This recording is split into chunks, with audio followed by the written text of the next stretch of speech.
Hello everyone, welcome to this episode of Beyond the Barclay with me, Jez Davies.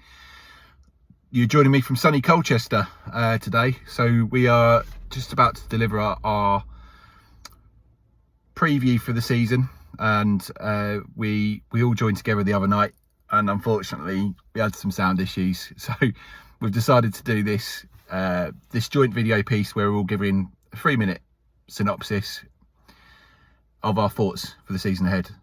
So touching upon last season, we all know what happened. It was started quite well, bit inconsistent in patches, but we saw some really good results, but it never happened for us. It never happened for Forup, and quite rightly, he was moved on. I think this pre-season, we've worked on hard to achieve where we needed to strengthen. So, whole new, relatively back line, with the only sort of place we haven't recruited is at right back, but perhaps we didn't need to. The rest of it we did, definitely, as we lost Angus, and we definitely needed a couple of new centre backs. So I think we've recruited well there. We've got some exciting attacking players as well, which have come in. So really pleased about that, and excited to see what Kiss Gordon can do. Kiss Gordon, however you say it. That's one for perhaps later. But no, I think even the lad from Lincoln, I think, is going to come in and want to see. We'll want to see what he can do. He'll want to show what he can do at Championship level. So, really exciting times ahead this season, I believe, under Manning. I think Manning's a really good appointment as well. Overachieved at Bristol. No disrespect to Bristol, he completely overachieved there. Got the team to the playoffs, and I think he'll want to progress and carry on his good work. So all in all, a really positive feeling going into this season, and we hope to be able to bring it to you all on Beyond the Barclay. We've got some really good interviews coming up in the next few weeks with the likes of Amber's Army, who have got an event on later on this month. We spoke to Ian Thornton, who is the chief executive of the Community Sports Foundation. Neville, who is Forces to Canaries, the Forces to Canaries supporters group team leader. And also we have Sue Quantrill, who was the fan of the year, including some of our Beyond the South Stand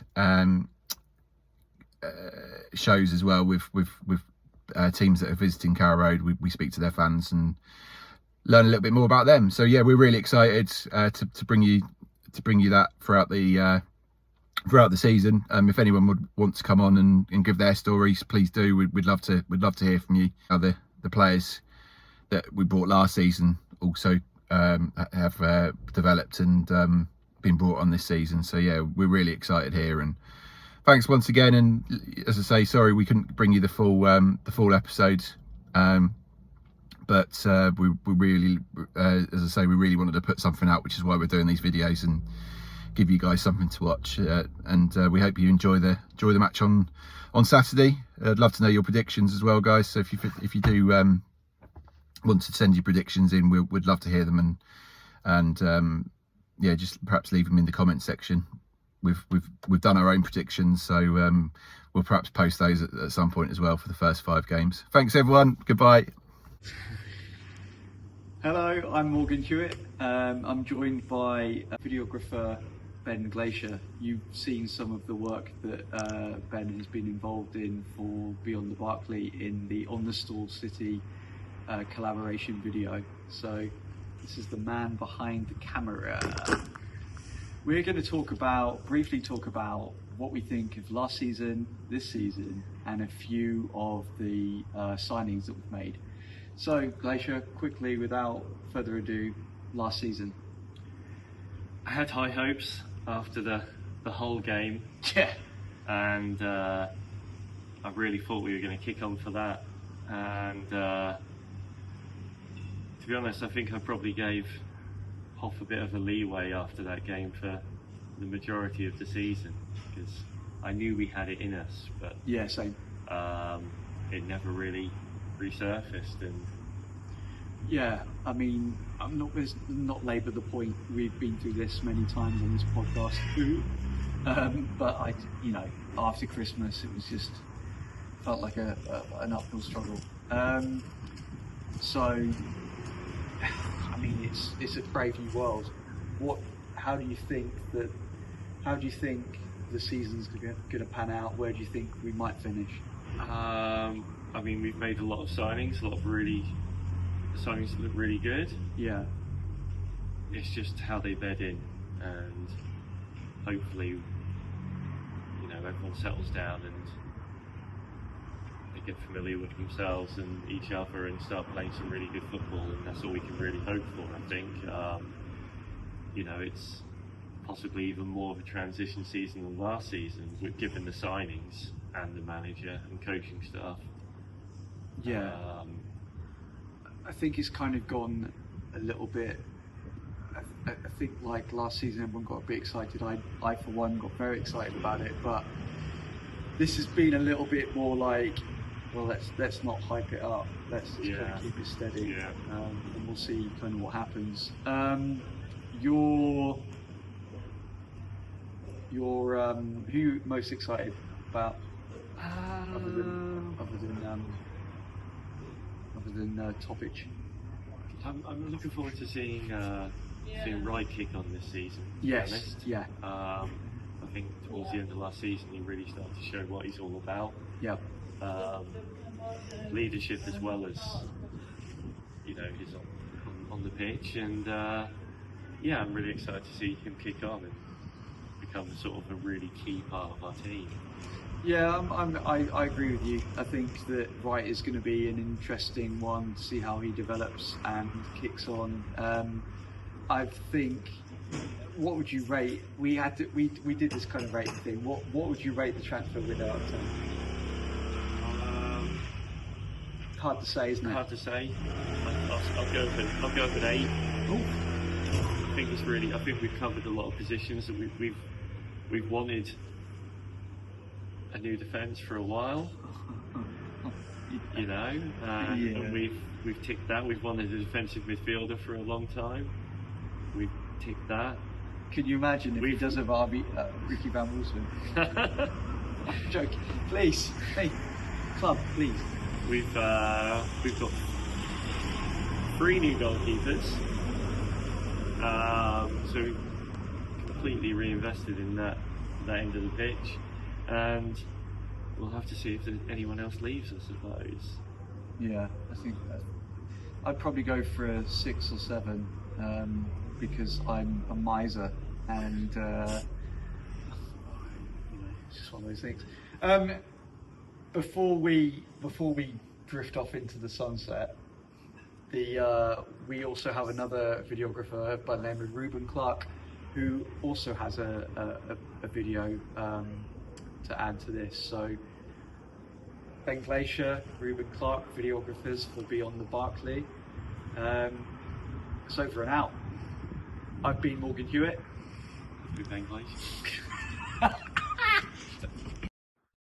Hi everyone, I'm Cillian, the Irish Flying Canary, and one of the hosts of the Beyond the Barclay channel, focused especially on away days, and also giving you a short insight before every game with your Grady Outlook.